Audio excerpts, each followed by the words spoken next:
Off the rails. Gordon was resting in a siding when Henry came by and said, "Hello, fat face! Hello, fat face!" Gordon was furious. What cheek! What cheek! That Henry is too big for his wheels. Fancy speaking to me like that. To me!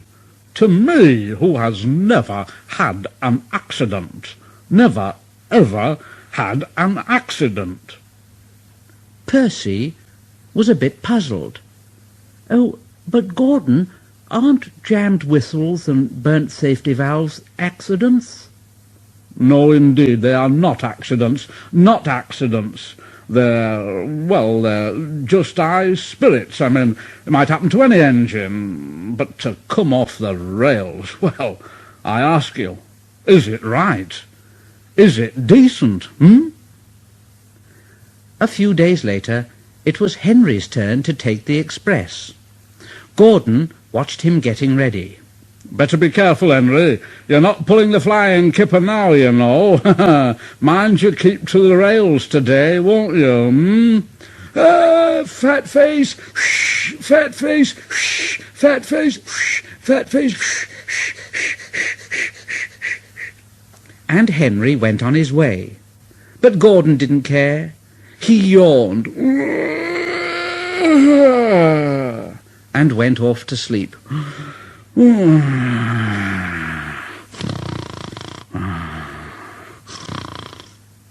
But he didn't sleep long, because his driver came along and said, "Come on, wake up, Gordon. A special train's coming and we're to pull it."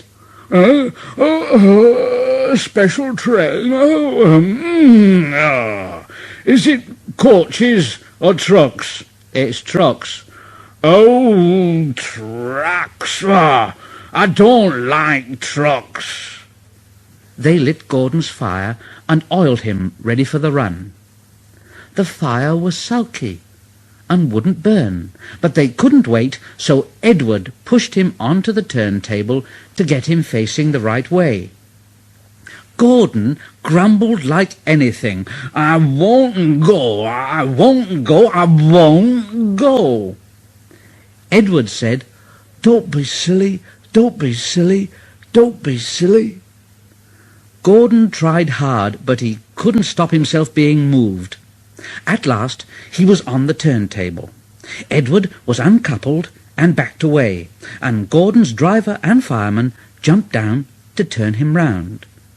The movement had shaken Gordon's fire. It was now burning nicely and making steam. But Gordon was cross and didn't care what he did. He waited till the table was halfway round, and he said, I'll show 'em. I'll show 'em." And he moved slowly forward. He only meant to go a little way, just far enough to jam the table and stop it turning as he'd done once before. But he couldn't stop himself, and he crashed through the side of the turntable and then through some wooden railings, and he slipped and slithered down a bank into a ditch. His wheels churned around in the mud. My wheels are spinning. I can't get out, I can't get out. Oh, please get me out. Please get me out. But his driver and fireman said, "No, not a hope, not a hope. You're stuck, you silly great engine, you silly great engine. Don't you understand that? Don't you understand that, They telephoned the Fat Controller, who said, Yes. Oh, so Gordon didn't want to take the special and ran into a ditch. Oh, yes. What's that you say? The special's waiting? Well, tell Edward to take it, please. Yes. Gordon?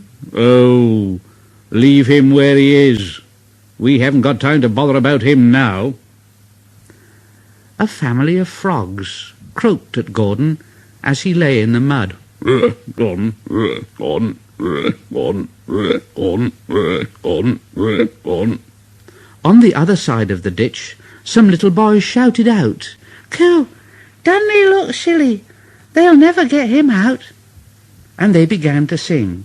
Silly old Gordon fell in a ditch, fell in a ditch, fell in a ditch. Silly old Gordon fell in a ditch all on a Monday morning. Ha ha ha ha ha.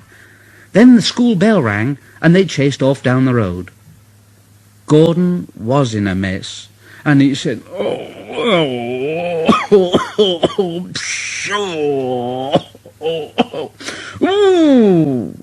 And he blew away 3 tadpoles and an inquisitive newt. And Gordon lay in the ditch all day long, and he was very, very unhappy. Oh dear, I shall never get out. I shall never get out. But that evening they brought floodlights. Then, with powerful jacks, they lifted Gordon and made a road of sleepers under his wheels to keep him from the mud. Strong wire ropes were fastened to his back, and James and Henry, pulling hard, at last managed to bring him to the rails. Late that night, Gordon crawled home, a sadder and a wiser engine.